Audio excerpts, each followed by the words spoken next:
ચલો આજે હું બનાવવા જઈ રહી છું મસ્ત મજાનો એક નાસ્તો. હું બનાવું છું નાસ્તામાં પૂરી, બટાકા, સોજી અને ઘઉંના આટાની મસાલા પૂરી. હું કઈ રીતે બનાવું છું એ તમને બતાવું. ચલો સોજી અને બટાકાની પૂરી બનાવવા માટે જો સૌથી પહેલા થોડું તેલ નાખી દેવું આપણે, અડધા કપ જેટલું, વધારે નહીં. હવે એના અંદર હું નાખે સોજી, અડધી વાટકી મેં સોજી લીધી છે. અહીંયા લીધા છે મેં મસાલા. એમાં લીધું ધાણા જીરું 1 ચમચી, 1 ચમચી લાલ મરચું, અડધી ચમચી હળદર, મીઠું સ્વાદ પ્રમાણે, થોડીક એવી કસૂરી મેથી અને થોડોક ચાટ મસાલો. અહીંયા મેં લીધા છે લીલા ધાણા અને થોડુંક નાખવું આખું જીરું. અહીંયા મેં 4 નાના બાફેલા બટાકા લીધા છે. એને આપણે છીણીને નાખવાના છે. છીણીને નાખવાથી છે ને લમ્સ નહીં લાગે પૂરીમાં. પૂરી વણતી વખત પછી તમને છીણીને નહીં નાખો ને તો પૂરી ફાટી જાય, એટલે છીણી નાખવાના એના. આ બધું પહેલાં આપણે એક વખત મિક્સ કરી લઈએ. હવે જો મેં છે ને અહીંયા 1 વાટકો ભરીને ઘઉંનો આટો લીધો છે, પણ એમાંથી હું નાખી 2 વાટકી જેટલો આટો.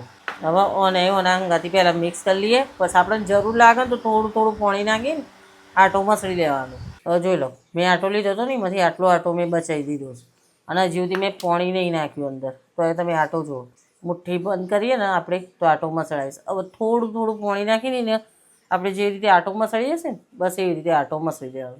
થોડો ઢીલો થઈ જાય તો વધુ નહીં, કારણ કે અંદર સોજી છે ને એટલે સોજી ફૂલે. જોઈ લો, આવો મસ્ત છે ને આટો મસળી દેવાનો. ના બહુ કડક કે ના બહુ ઢીલો. 1 વાટકી પાણી લીધું એમાંથી આટલું પાણી બચી ગયું. હવે અને થોડું તેલ લગાવીને 5 મિનિટ આપણે મૂકી દેવું એટલે સોજી અંદરની ફૂલી જાય.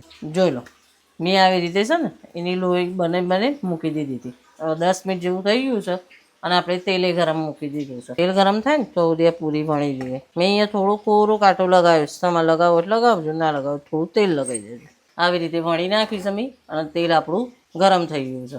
હવે અંદર નાખીએ પૂરી. જો આવી રીતે હું બધી પૂરી તળ લઉં પહેલાં. જોઈ લો, આપણી મસ્ત મજાની સોજી, બટાકા અને આટાની પૂરી બની થઈ છે તૈયાર. ખાવામાં ક્રન્ચી અને એકદમ નરમ છે. જુઓ કેટલી નરમ બની છે. હું ખાઉં છું એના વઘારેલા મરચાં હાથે, તમે દહીં હાથે, સોસ હાથે, કોઈ બી હાથે ખાઈ શકો છો. એટલી મસ્ત લાગે છે ને, એક વખત જરૂર ટ્રાય કરજો અને મને કમેન્ટ કરજો કે તમે આવી રીતે બનાવી છે પૂરી અને કેના પૂરી વધારે ભાવે છે એ મને કમેન્ટ કરજો.